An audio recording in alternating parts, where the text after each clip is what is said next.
need to know, am I dealing with my flesh or am I dealing with a demon? And I will give you a little list of characteristic activities of demons. Number one, they entice. There's not a single person here above the age of 6 who has not at some time been enticed to do evil. Very often it comes in words. Well, you see that nice gold pencil there? Pick it up. Nobody will know. If you dropped your pencil, they would do it to you. Anything that comes to you in words comes from a person. So you know that enticement comes from a person, a demon. Number two, they harass, or I think we say in English, harass. I'm bilingual and I have to remember which language I'm speaking. Anyhow, harass or harass, that's what they do. I have this little example in my mind. It's just not directly based on any single experience. There's this businessman. He's had a terrible day in the office. Everything went wrong. The air conditioning failed. His secretary didn't type his letters right. And then he got in the car to go home, and he got in a jam in the motorway, and he spent an hour sitting in his car amidst all the fumes. And finally, when he gets home, his wife hasn't got supper ready, and the children are running around screaming. And at that moment, as they say in America, he blows his stack.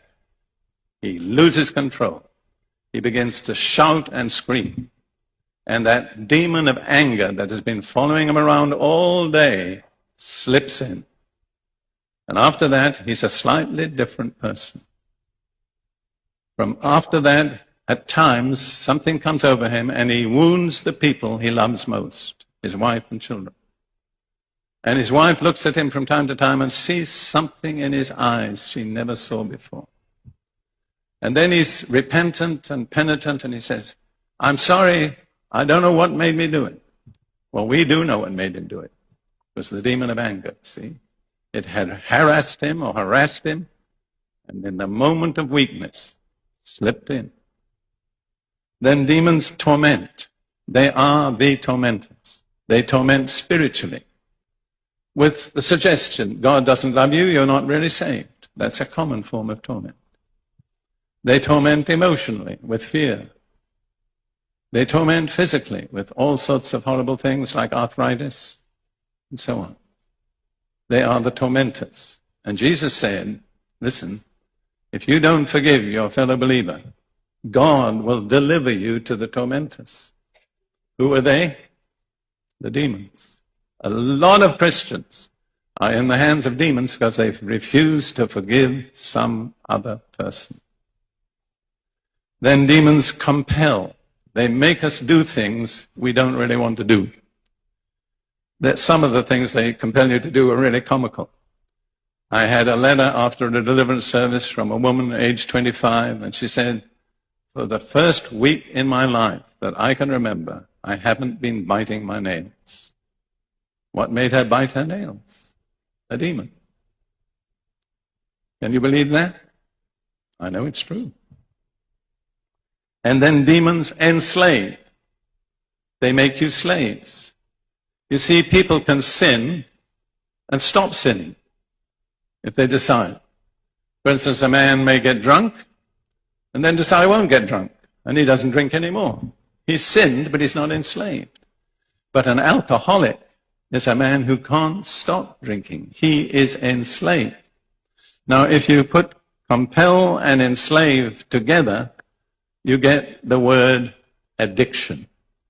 And in my personal opinion, almost every addiction of any kind is demonic. And there are a lot of respectable addictions. Some very unrespectable, some respectable. But if you are addicted, you have a problem. And your problem, I think in 90% of the cases, is a demon. Demons defile. They make us feel dirty and unclean. They project evil, impure images and thoughts and words into our minds. And I've talked with people at various times who said, just when I'm getting closest to the Lord, when I really want to worship Him, these horrible things come into my mind. And I said, you can be sure it's a demon. Anything that wants to keep you from worshiping God is a demon. Then demons deceive. They are behind all forms of religious deception. Paul said in 1 Timothy chapter 4, in the last times, some will depart from the faith, that's Christians, giving heed to deceiving spirits and doctrines of demons.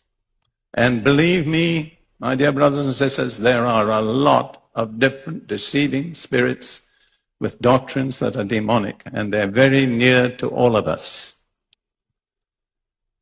Finally, demons make people weak or sick or tired or kill them. I dealt with a woman once.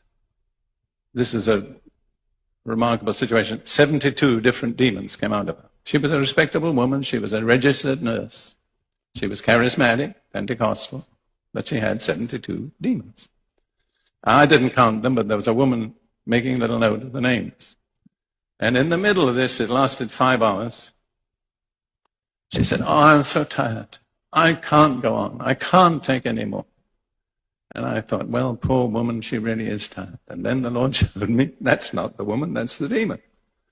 I said, "You spirit of tiredness, come out of this woman."